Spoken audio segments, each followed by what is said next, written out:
Un symptôme, c'est une ressource qui n'a pas été vue. Alors, qu'est-ce que ça signifie? En fait, le symptôme, on va le voir dans une relation comme un problème, un déséquilibre, or que la ressource, si je prends aussi une relation, c'est la part qui amènerait l'équilibre.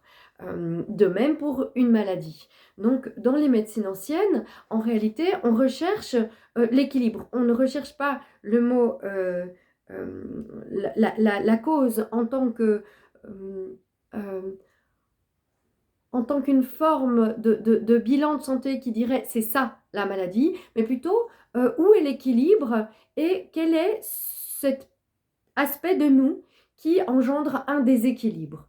Donc on va rechercher ce qui circule, ce qui remet en harmonie, ce qui permet l'harmonie.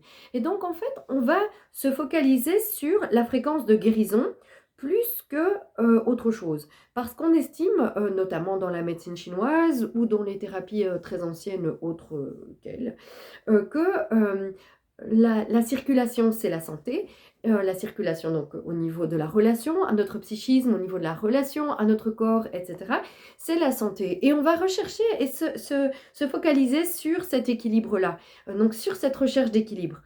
Ce qui est important de voir, c'est que en fait, mon partage aujourd'hui, c'est vraiment un alliage de deux systèmes. Il est important de voir euh, vers où on va, ou ce qu'on a besoin comme information que pour guérir, et pour cela, bien évidemment, on a besoin d'en voir des causes.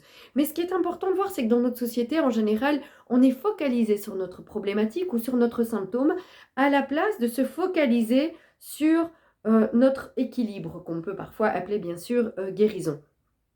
C'est un peu comme une fréquence. Si je me branche sur la radio, on va dire, hein, si j'étais de la musique, si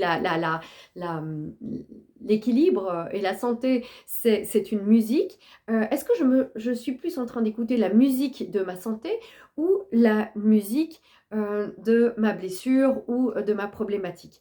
C'est vraiment important de voir que pour aller mieux, on a besoin en fait d'écouter les deux, de voir où on est aujourd'hui, d'écouter notamment, si on est malade, ce qu'un médecin va nous renvoyer ou une personne en relation d'aide va nous renvoyer, mais en même temps, de surtout nous focaliser sur ce que l'on a décidé de devenir.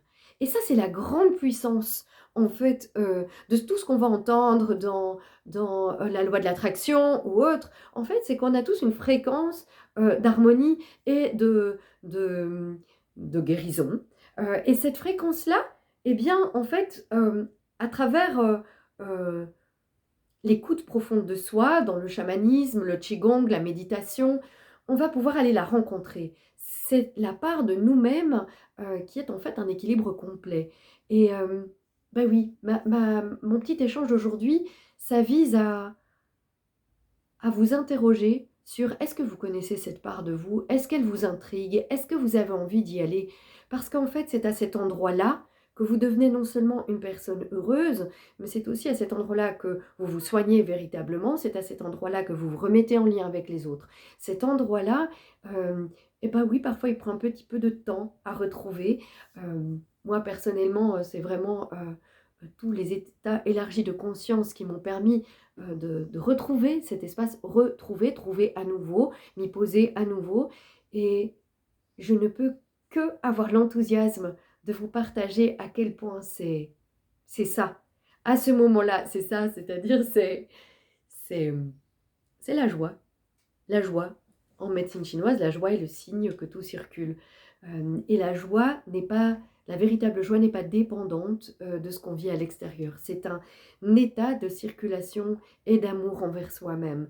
Eh bien, oui, cet endroit-là, il est trouvable. Et je vous vois souvent en séance venir me voir et me dire, mais Sarah, pour moi, on dirait que c'est pas vrai. En fait, déjà, si vous venez me voir, c'est que vous croyez un petit peu que c'est vrai quand même. Et en stage de même. Et c'est sûr que je pars du principe que ce retour vers cette harmonie n'est pas uniquement possible seul. C'est c'est certainement même pas, possible tout seul. C'est au travers des rencontres heureuses, de cette fréquence d'amour qu'on va partager avec d'autres, cette simplicité d'entraide et c'est pour ça en fait que je focalise personnellement, mon activité vers le groupe, parce que, retrouver des groupes aimants et soutenants, où il y a le rire et la simplicité, est pour moi primordial à la transformation profonde d'un être. Retrouver sa forme jusqu'à transmuter, c'est retrouver notre lumière, la devenir à nouveau, venir à elle, devenir, venir d'eux. Voilà, petite, vidéo terminée. Bonne journée.